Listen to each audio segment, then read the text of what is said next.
The Lake District came to Nebraska in 1872 on the shoulders of a shepherd named Owen Postlethwaite, his 16-year-old daughter Bridget, and a flock of Herdwick sheep. The Postlethwaites had bred those sheep for 4 generations on the Coniston fells in Cumbria, England. Tough little creatures, hefted to their high pastures, cold hardy as limestone itself. But the Lake District lamb trade had collapsed. Manchester Railways shifted the finishing ground south. There was nothing left for shepherds like Owen in the old country. So, he sold the fell rights, bought passage, and walked west from Boston through Pennsylvania and into Nebraska Territory. The Sage Creek bottoms, 7 miles southwest of what would become Crawford, Nebraska, reminded Owen Postlethwaite of the Lake District country in miniature. Wet meadows, stone springs, a little creek that ran year-round, the high sandhills beyond, rolling like the fells themselves. He claimed a quarter section under the Homestead Act and set out his first flock. Bridget, barely past her 16th year, helped him lamb the first 40 Cotswolds in the spring of 1873. She had learned the trade on the fells at her father's side, and the work was familiar even if the horizon was not. Owen's wife, Mary, had died 5 years earlier.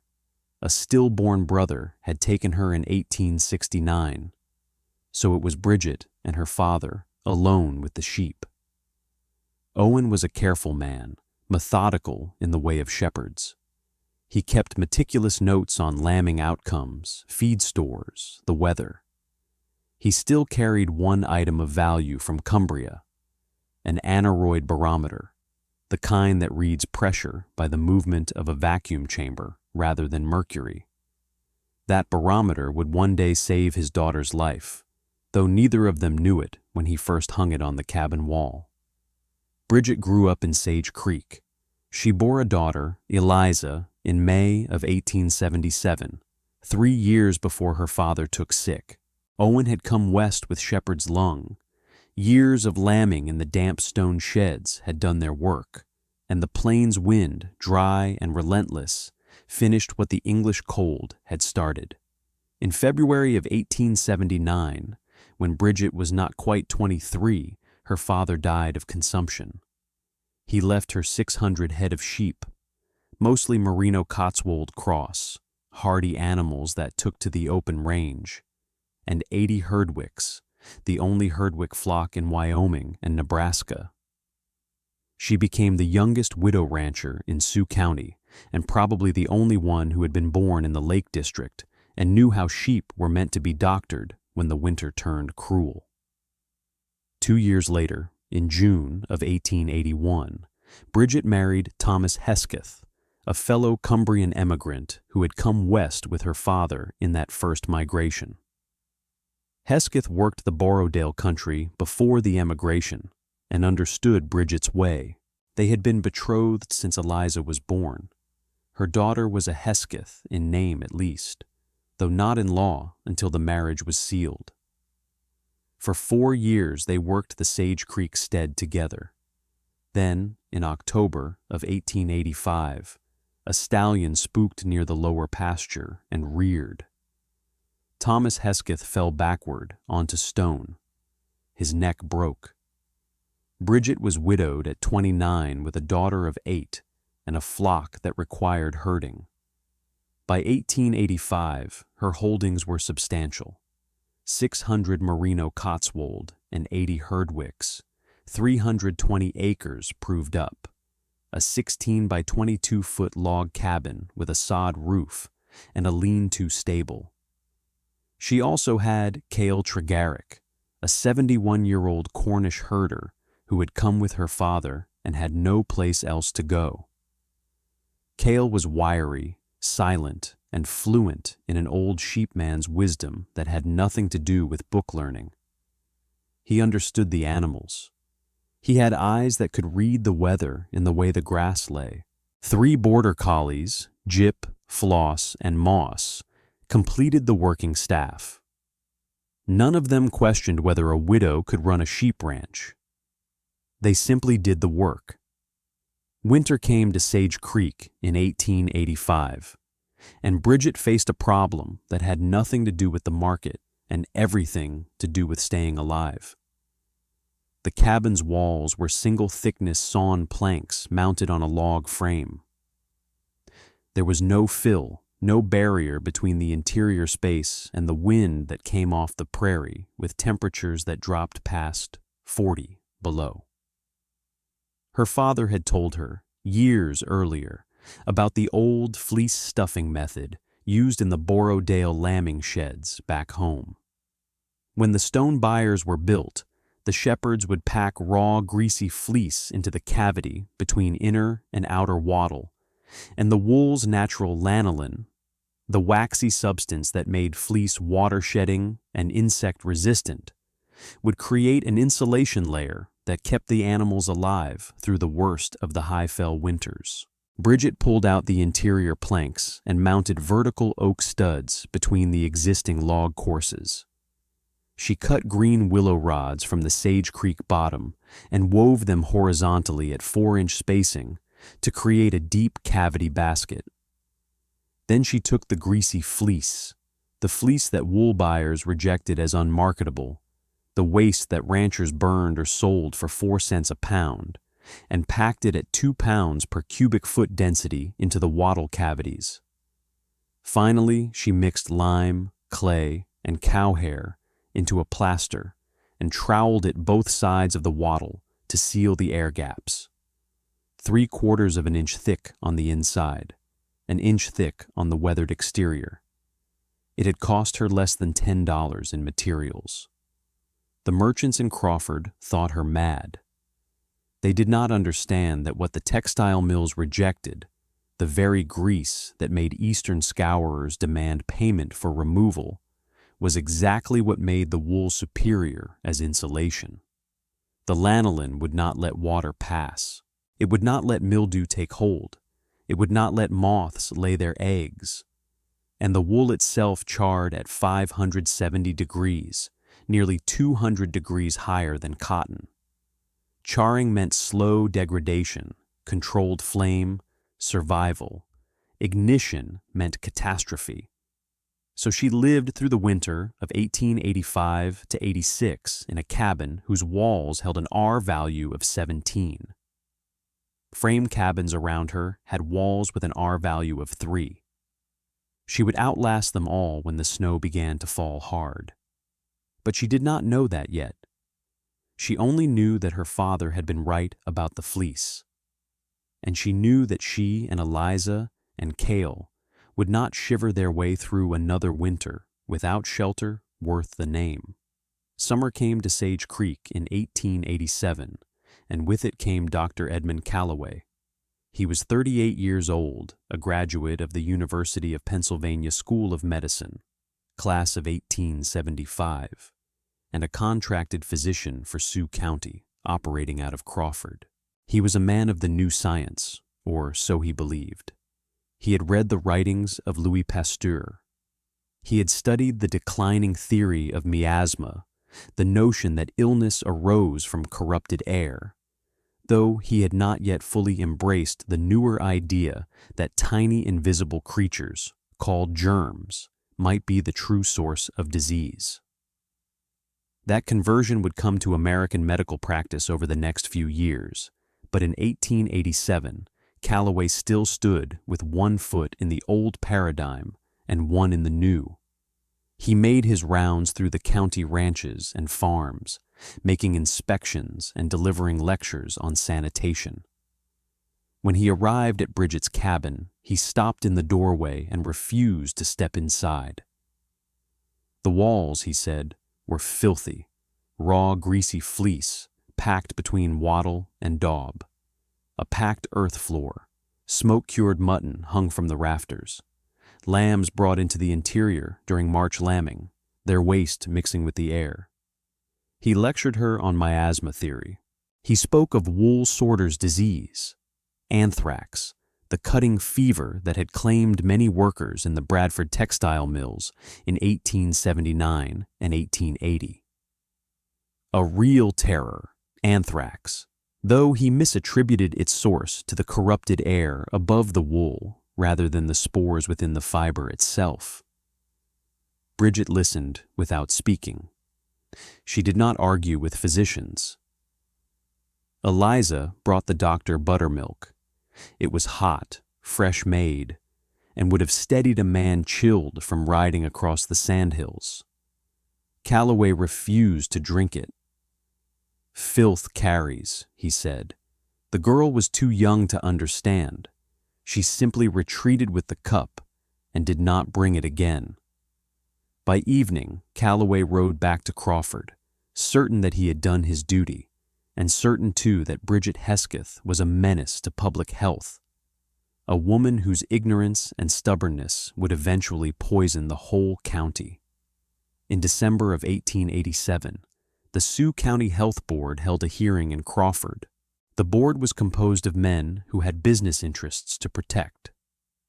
There were two ranchers' wives present, Mrs. Hattie Vance and Mrs. Letitia Briggs, wives of men whose families had competed with Bridget for the county's wool contract. In October 1887, that contract had come to Bridget. Her fleece was clean. Her prices were fair. Her delivery was reliable. Vance and Briggs had lost. So when Calloway presented his complaint to the health board, their wives were ready with testimony. The Hesketh woman lived in filth. The Hesketh woman kept animals in her home. The Hesketh woman posed a threat to the health and safety of the entire county. The board voted. It was not unanimous, but it was clear.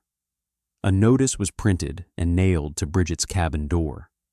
It stated that she had 90 days to scrub her walls clean, to remove all greasy fleece insulation, to separate all animals from the human habitation, or face condemnation and eviction. 90 days to undo the work of more than a year. 90 days to surrender the only heating system that would keep her and her daughter alive through the winter. Bridget read the notice and did not speak. Cael stood beside her, read the words himself, for he could read, though he spoke little, and shook his head. He quoted a Cornish saying, "Piskies a vil warler au flino." Afterward, he explained to Bridget what it meant. Fish appear after the curse. An old saw.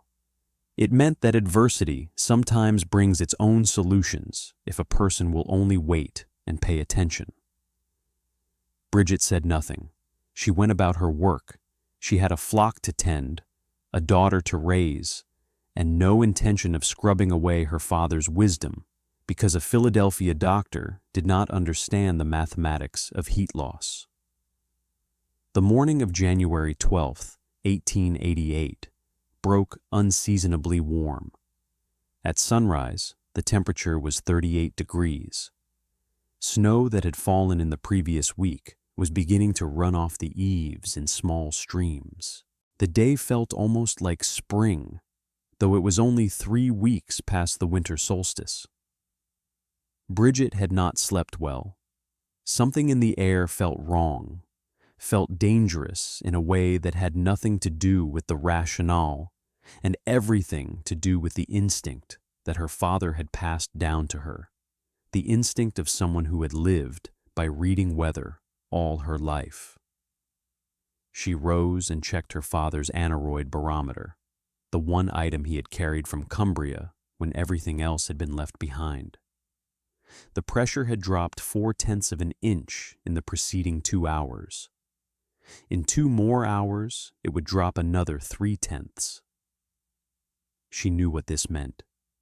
It meant that something vast was moving across the plains. Something cold was coming down from Canada like an army, and the warm air was only the outrider, the warning before the onslaught. She found Cael in the lean-to and told him quietly, "It's coming on like Honister Pass in '64. He was silent for a moment, then nodded. Honister was one of the highest passes in the Lake District, and Bridget had been there in 1864 when she was 8 years old. A winter storm had swept down the fell with such fury that sheep had frozen where they stood in the night. 300 head, their wool still standing proud on their frames, turned to monuments of ice. That was the kind of coming she meant. That was what the barometer's falling hand was trying to tell them. By 9 in the morning, Bridget and Cael had driven all 80 of the Herdwick sheep, the finest, most valuable animals on the stead, into the cabin itself. They penned them in the lean-to as well. Then Bridget rode out toward the Sage Creek schoolhouse, 3 miles southeast, where Eliza was supposed to be in lessons. The wind was beginning to pick up. The sky had turned a peculiar yellow-gray. By the time she reached the schoolhouse, the temperature had dropped to 28 degrees. She pulled Eliza from the building. The schoolmaster had not dismissed the class. In fact, several families were doing the same, pulling their young ones out and heading home, though home was still many miles away across open country. The first gust that hit them hard enough to nearly knock Bridget from her horse came at 1:17 in the afternoon. She could mark the time because she checked her pocket watch, a habit of organized minds. Within 20 minutes, the temperature had fallen to 8 degrees below zero. By 3 in the afternoon, it was 25 below. By 11 in the evening, when the storm had reached its height, the mercury had plummeted to 42 below zero. The wind was coming from the north at 60 miles per hour, perhaps more. Visibility was reduced to 4 feet. The snow was not falling in flakes anymore, but moving horizontally like needles of ice, driven by the wind with such force that it stung any exposed skin as if someone were throwing sand.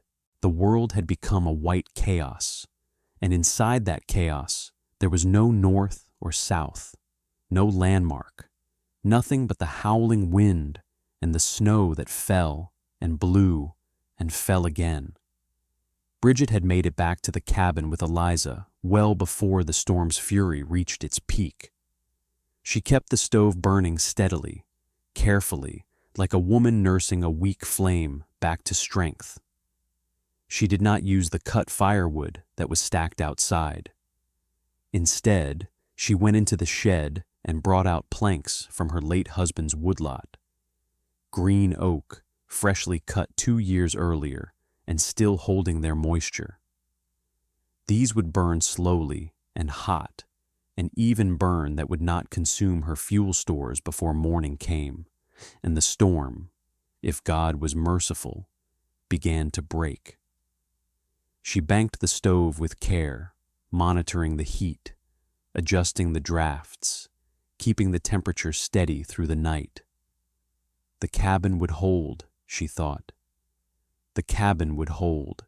Inside the cabin, the temperature at midnight read 38 degrees Fahrenheit, while the aneroid barometer and her ear told her the outside world had reached 42 below. The difference was not magic. It was mathematics.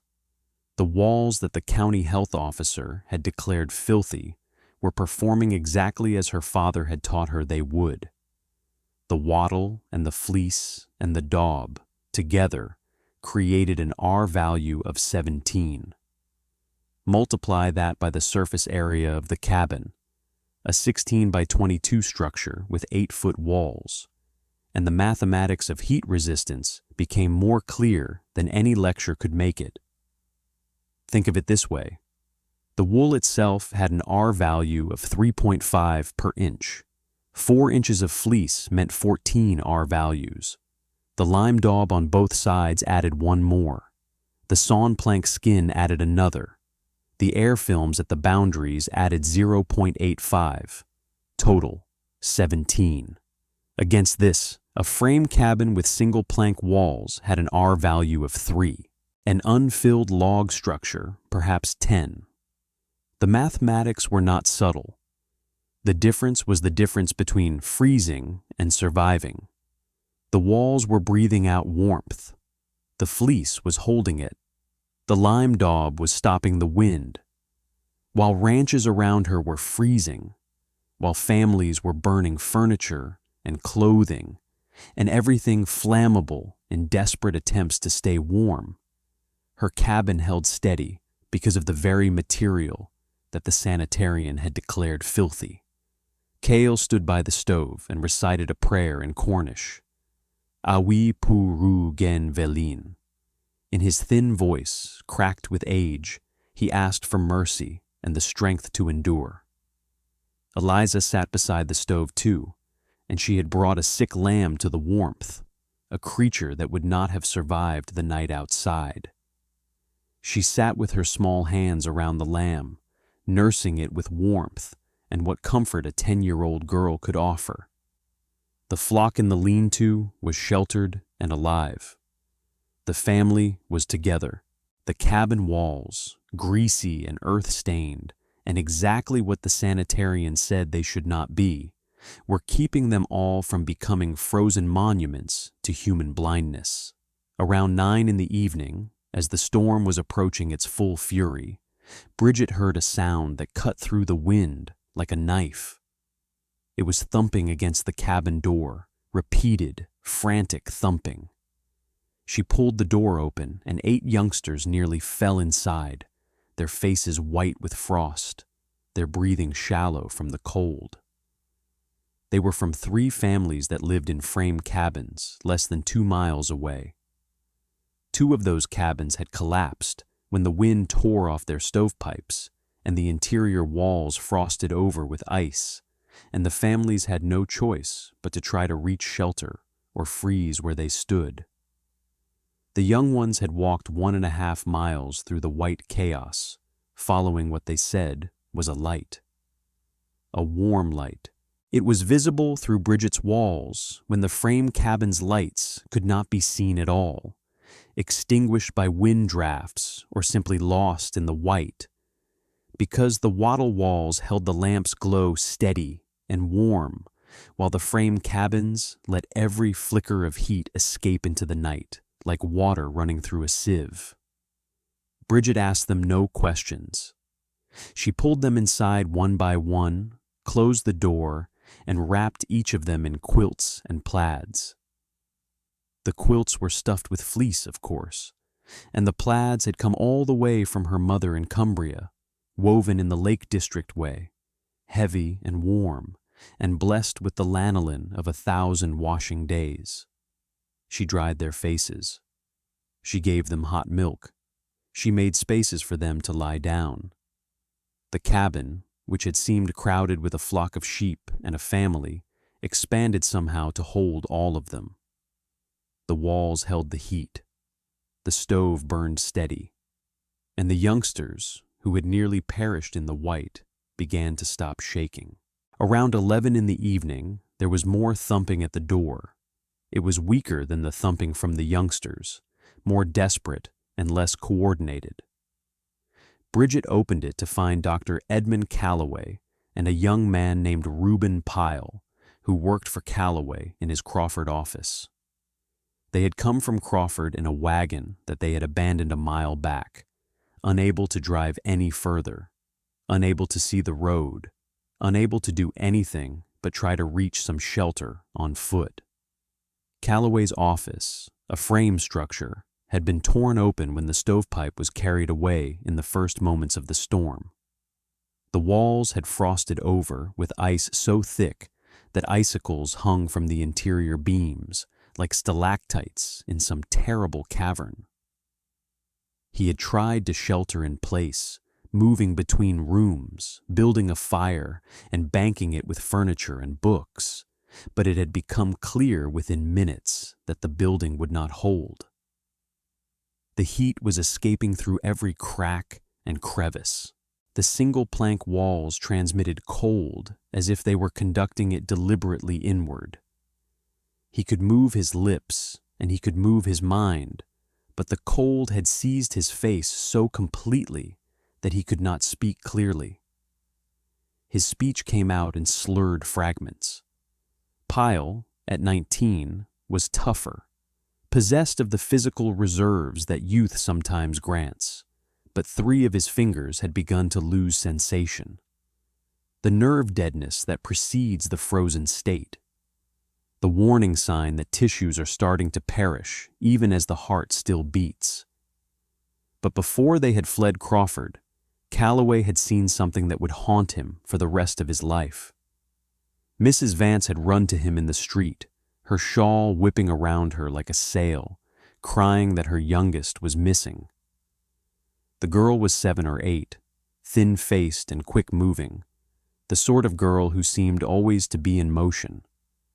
She had been at the Vance cabin when the wind reached its full force, and the wind had simply taken her. One moment she was inside.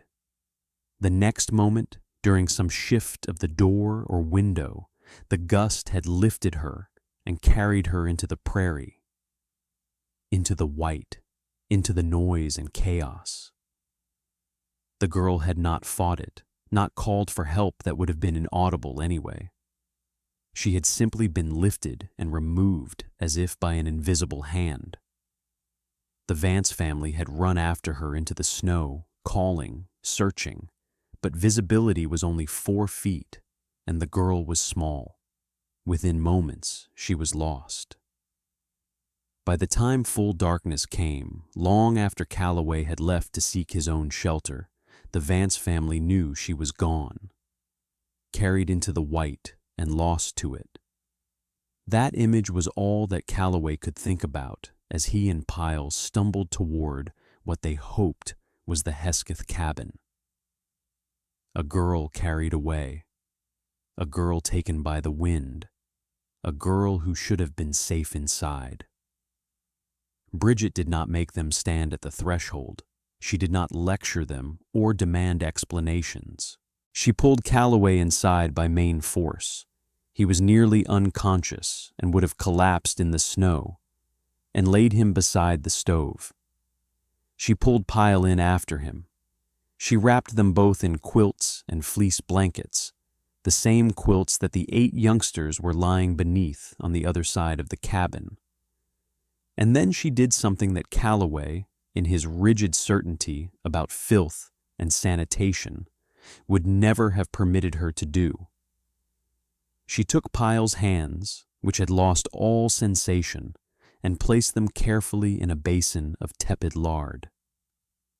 The rendered fat would warm them slowly without shocking them into sudden sensation and pain, a subtle art of temperature management that had nothing to do with miasma and everything to do with the careful application of heat over time. It was a treatment that Cael had taught her, something that herders in the Lake District had used for centuries to treat frostbite in their own fingers. Her own father had used it. She had watched him as a girl, seen him warming the fingers of lambing ewes the same way. The lard itself had come from her own mutton slaughter, rendered in the autumn, stored in a cool place. Everything in the cabin, every tool and treatment, came from the greasy, filthy system that Calloway had condemned. As she worked, a Herdwick ewe came near, one of the flock that was sheltering in the cabin, and pressed her face toward Calloway's. In the lantern light, the lanolin in her wool caught the flame and glowed. The ewe licked his face, as ewes do, and the warmth of her breath and heat reached him in the moment when he was beginning to lose all sense of warmth. Calloway, frozen and half-conscious, began to weep. Not with sound, for he could not move his face, but the tears came anyway, silently. He wept for the girl who had been taken by the wind. He wept because he had called this cabin filthy and this woman dangerous, and he wept because it was her filthy cabin and her dangerous insulation and her rejected fleece that was keeping him alive. By dawn on January 14th, the storm had broken.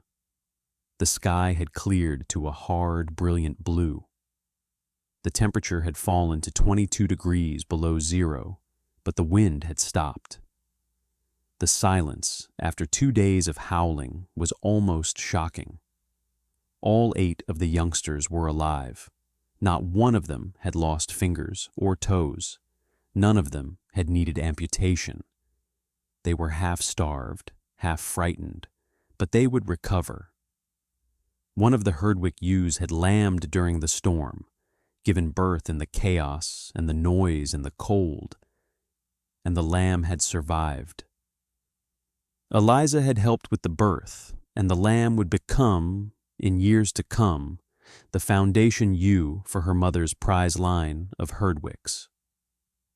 Calloway regained consciousness that afternoon. He looked around the cabin at the wattle walls, at the fleece quilts, at the smoke-cured mutton still hanging from the rafters, at the animals that had shared his warmth and kept him alive. He asked a single question. What walls? Bridget showed him. She showed him the willow rods, woven and patient. She showed him the raw, greasy fleece, compressed and dense. She showed him the lime daub, troweled smooth. She showed him her father's daily log, a leather journal in which she had recorded the temperature inside and outside the cabin for every hour of the storm. 35 degrees at the lowest point inside, 42 below on the exterior. A difference of 77 degrees, held back by materials that every merchant in Crawford had told him were worthless garbage. Pyle would lose 3 fingertips to the frostbite, despite the lard treatment. But he would keep his hands, would keep working, would keep living. Calloway himself would depart Sage Creek on January 16th.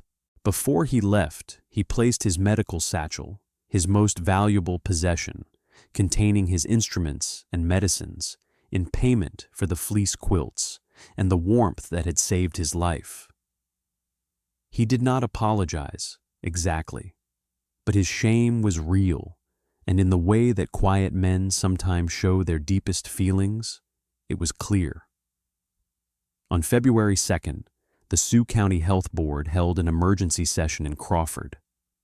Dr. Edmund Calloway personally appeared before them, walking slowly, his face still showing marks of the frostbite, pale patches on his cheeks and nose where the skin had nearly perished. He withdrew his complaint against Bridget Hesketh. More than that, he recommended that the county commission her to install wool wattle insulation in the rebuilt Crawford schoolhouse and in the sick ward at Fort Robinson, the cavalry post that sat adjacent to Crawford. He presented the data from her temperature logs. He explained the mathematics of heat resistance. He spoke, though haltingly because his lips were still healing, about walls that had held steady when frame structures failed, about materials that had been rejected by the market but had proven essential to survival, about a woman he had called filthy, and a system he had declared to be a menace to public health.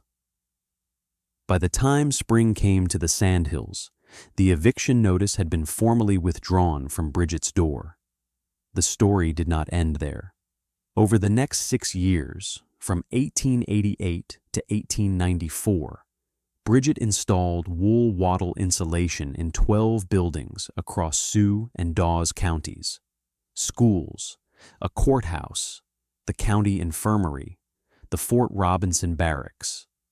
Every structure she touched was warmer than the frame cabins around it, more economical than any other insulation available, and built from materials that would have been burned otherwise. The wool came from her own flocks and from the rejected fleece of neighboring ranchers, the greasy waste that buyers would not touch. She trained other women to do the work. She taught them to read pressure gauges and temperature logs. She showed them how to weave willow rods and mix plaster. She transformed the rejected material into a commodity of value, into shelter, into survival.